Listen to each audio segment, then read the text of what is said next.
हमारे देश के 40 जवानों की हत्या करवा दी, उनके 40 परिवारों की मां बहनों के मंगलसूत्र छिनवा दिए। वो मंगलसूत्र का रोना रो रहा है। नरेंद्र मोदी का एजेंडा क्या है? पागलपन क्यों है कि भारत के 95% जनता को कंगाल बना करके आरएसएस का परिवार लंबे समय तक शासन कर सकता है। ये नीति और रीति है। धारा 370 का जम्मू कश्मीर से क्यों हटाई गई? लद्दाख के बड़े हिस्से पर चीन का कब्जा कराया जा सके। नरेंद्र मोदी आरएसएस ने चीन के साथ समझौता कर रखा है, सौदा कर रखा है, सौदा। हमारे देश में तमाम जो युवा लाखों की संख्या में सेना में भर्ती होने के लिए रात दिन एक कर रहे हैं, और नरेंद्र मोदी ने हमारी देश की सेना को कमजोर करने के लिए जो चीन से दलाली ले रखी है, उसका भंडा फोड़ होने वाला है। देश के करोड़ों किसान थूकेंगे नरेंद्र मोदी के नाम पर। इंडिया गठबंधन में कांग्रेस के घोषणा पत्र में है, एक एक गरीब को ढूंढ करके उसके परिवार की मुखिया को 1-1 लाख रुपए दिया जाएगा। 30 लाख बेरोजगारों को सरकारी नौकरी मिलेगी। वो थूकेंगे नरेंद्र मोदी के नाम पर। इस बात से भयभीत है नरेंद्र मोदी। तो मैं भी बोलूंगा, नरेंद्र मोदी, अगर तुम सच में अपने बाप की औलाद हो तो कांग्रेस के घोषणा पत्र पे किसी एक जगह ये लिखा हुआ दिखा दो जिसमें यह लिखा हो कि भारत में हिंदू महिला मां बहनों के मंगलसूत्र छीन करके मुसलमानों को दिए जाएंगे। अमेरिकी राष्ट्रपति से पूछा गया कि तुमने मनमोहन सिंह जी के लिए प्रोटोकॉल क्यों तोड़ा, तो ओबामा ने कहा कि मैं छात्र जीवन से इनकी पुस्तकें किताबें पढ़ता रहा हूं। वो मनमोहन सिंह जी जो देश के विभाजन के समय पाकिस्तान से भारत आए, उनके पास घर द्वार नहीं था, वो अर्थशास्त्री में डॉक्टर बने। और जिसके पास घर द्वार था, जिसका बाप चाय की दुकान चलाता था, वो भिखारी बना। अब नरेंद्र मोदी ये कह रहे हैं कि यह देश में मां बहनों का मंगलसूत्र छीन करके मुस्लिमों को देने का घोषणा पत्र है। मैं आपके माध्यम से कहना चाहता हूं, आपको बताना चाहता हूं, देश और दुनिया में कोई भी इस तरीके का गिरे हुए अस्त्र का प्रधानमंत्री नहीं हो सकता है जो अपने ही देश के नागरिकों को, एक समुदाय को दूसरे समुदाय के खिलाफ नफरत फैलाने का काम करता है। देश और दुनिया में ऐसा कोई गिरा हुआ प्रधानमंत्री नहीं हो सकता है जो अपने से पहले रह चुके प्रधानमंत्री के विषय में झूठ बोलता हो। और देश और दुनिया में कोई ऐसा प्रधानमंत्री नहीं हो सकता है जो इतनी हुयात और घटिया बात कर सकता हो। मैं अभी मेरे पास कांग्रेस का घोषणा पत्र है, ये मैं आपको दिखा सकता हूं, इसको आप देख सकते हैं, साइड पर है। मैं नरेंद्र मोदी को हर मंच पर चुनौती देने के लिए तैयार हूं।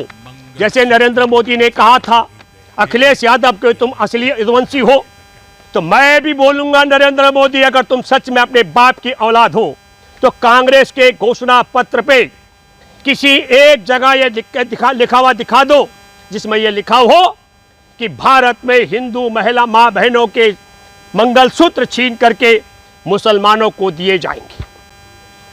अगर तुम सच में तुमने अपनी मां का दूध पिया है तो जरा घोषणा पत्र में दिखा दो कि कहीं मुस्लिम लीग लिखा हुआ है क्या, या घोषणा पत्र के किसी पन्ने पर भारत के टुकड़े टुकड़े करने की बात लिखी गई है क्या, या भारत के युवाओं का भविष्य बर्बाद करने की बात कही गई है क्या। असल बात क्या है मेरे प्यारे देशवासियों, नरेंद्र मोदी का अस्त्र, नरेंद्र मोदी का चरित्र, वाणी और भाषा, इस अस्त्र पर गिरने का क्या कारण है? कांग्रेस के घोषणा पत्र में बहुत साफ है, न्याय करना है इस देश के बेरोजगारों के साथ। 30 लाख बेरोजगारों को सरकारी नौकरी मिलेगी। वो थूकेंगे नरेंद्र मोदी के नाम पर। इस बात से भयभीत है नरेंद्र मोदी। देश के करोड़ों बेरोजगार इंडिया गठबंधन को जिताने के लिए वोट कर रहे हैं। ये तमाम खुफिया एजेंसियों ने जानकारी दी, इसलिए नरेंद्र मोदी की भाषा बदल गई। अब नरेंद्र मोदी मंगलसूत्र बचाने की बात करने लग गया। हमारे देश में किसान जिनको एमएसपी की गारंटी और किसानों को कर्ज माफ होने वाला है, इंडिया गठबंधन की सरकार बनने के बाद नरेंद्र मोदी किसी भी कीमत पर देश के किसानों को एमएसपी की गारंटी और कर्ज माफ नहीं करना चाहता है। और इंडिया गठबंधन की सरकार बनने के बाद एमएसपी की गारंटी किसानों को मिलने वाली है और कर्ज माफ होने वाला है।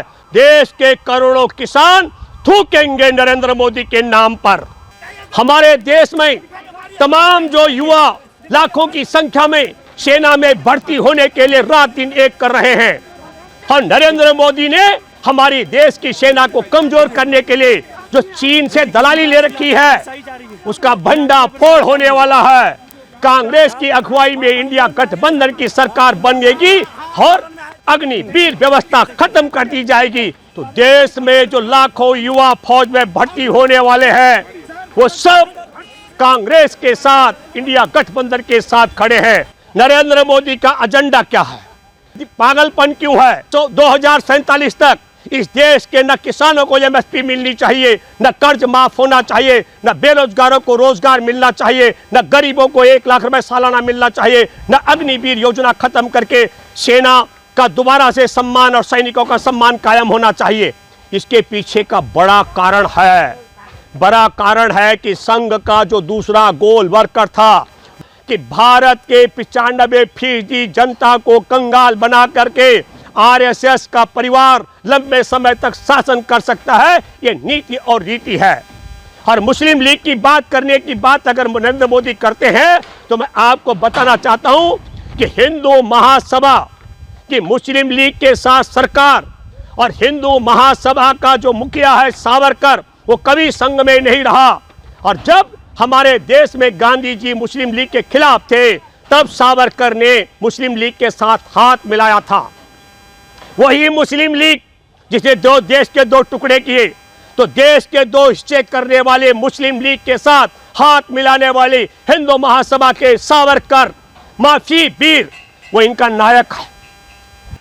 नायक है गोल वर्कर जिसने कहा हमें यह संविधान मंजूर नहीं है जिस संविधान में दलितों को, पिछड़ों को, आदिवासियों को और महिलाओं को अधिकार दिया गया है।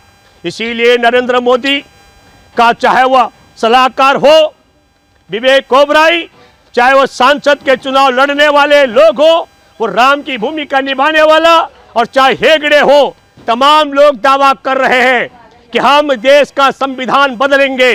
और संविधान बदलने का दावा क्यों कर रहे हैं?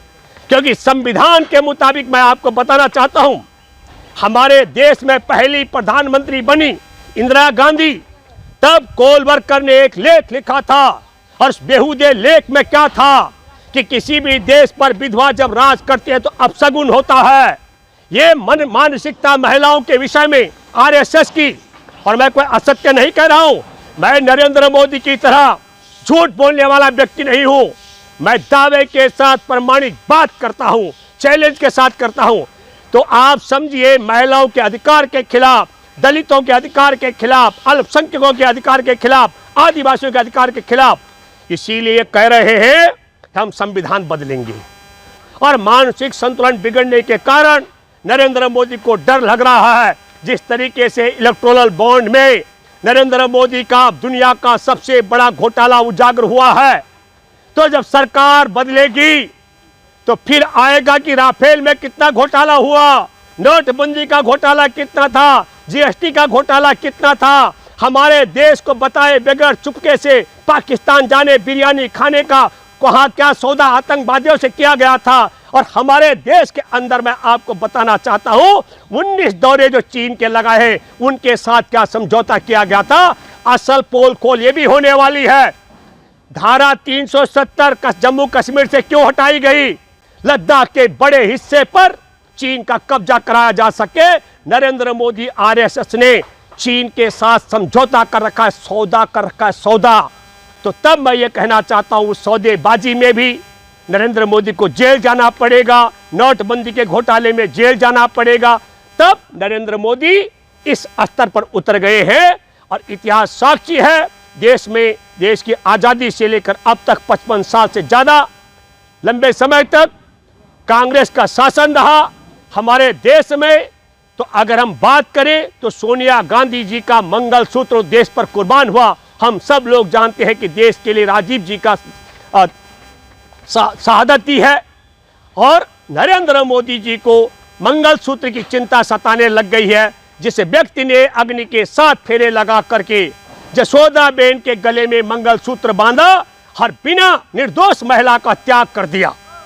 नरेंद्र मोदी जब घर से गहने चोरी करके भागा तो अपनी मां का मंगलसूत्र चोरी करके भागा। उस आदमी को मंगलसूत्र का वो याद आने लग गया। और मैं और बताना चाहता हूं, 2019 के चुनाव जीतने के लिए जिसने खुफिया एजेंसी की रिपोर्ट खारिज करके और हमारे देश के 40 जवानों की हत्या करवा दी, उनके 40 परिवारों की मां बहनों के मंगलसूत्र छिनवा दिए, वो मंगलसूत्र का रोना रो रहा है। ओबामा ने प्रोटोकॉल तोड़ा था। किस बात के लिए प्रोटोकॉल तोड़ा था? मनमोहन सिंह जी को जब विदा करने उनके स्वागत के लिए गया, एक सीमा से बाहर गए तो अमेरिकी राष्ट्रपति से पूछा गया कि तुमने मनमोहन सिंह जी के लिए प्रोटोकॉल क्यों तोड़ा? तो ओबामा ने कहा कि मैं छात्र जीवन से इनकी पुस्तकें किताबें पढ़ता रहा हूं। वो मनमोहन सिंह जी जो देश के विभाजन के समय पाकिस्तान से भारत आए, उनके पास घर द्वार नहीं था, वो अर्थशास्त्री में डॉक्टर बने। और जिसके पास घर द्वार था, जिसका बाप चाय की दुकान चलाता था, वो भिखारी बना।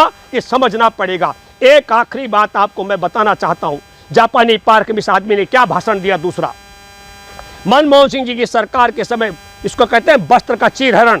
इसने कहा यह सरकार साड़ी बदलती है, साड़ी के अंदर का नाड़ा बदलता है और नाड़ा के अंदर का माल नहीं बदलती है। जूता उठा के पूछिए इस आदमी को कि साड़ी के अंदर का नाड़ा और नाड़े के अंदर क्या माल होता है। ऐसी बेहूद की बात करने वाला दुख और अफसोस की बात है कि यह प्रधानमंत्री की कुर्सी पर बैठा हुआ है। लेकिन मैं एक बात फिर आपसे कहना चाहता हूं, मेरे प्यारे देशवासियों, आप अपने बेटों को, बेटियों को, पोता पोतियों को, धोता धोतियों को पढ़ाना लिखाना चाहते हो, मनमोहन सिंह जी की तरह और शास्त्री मतलब डॉक्टरेट की डिग्री वो हासिल करे, उस राह पर बढ़ाना चाहते हो, और आप सम्मान देश में फर्जी डिग्री वाले नरेंद्र मोदी का करते हो, ये विरोधाभास जो आपके मन में है, इसका भी आपको त्याग करना चाहिए। धन्यवाद।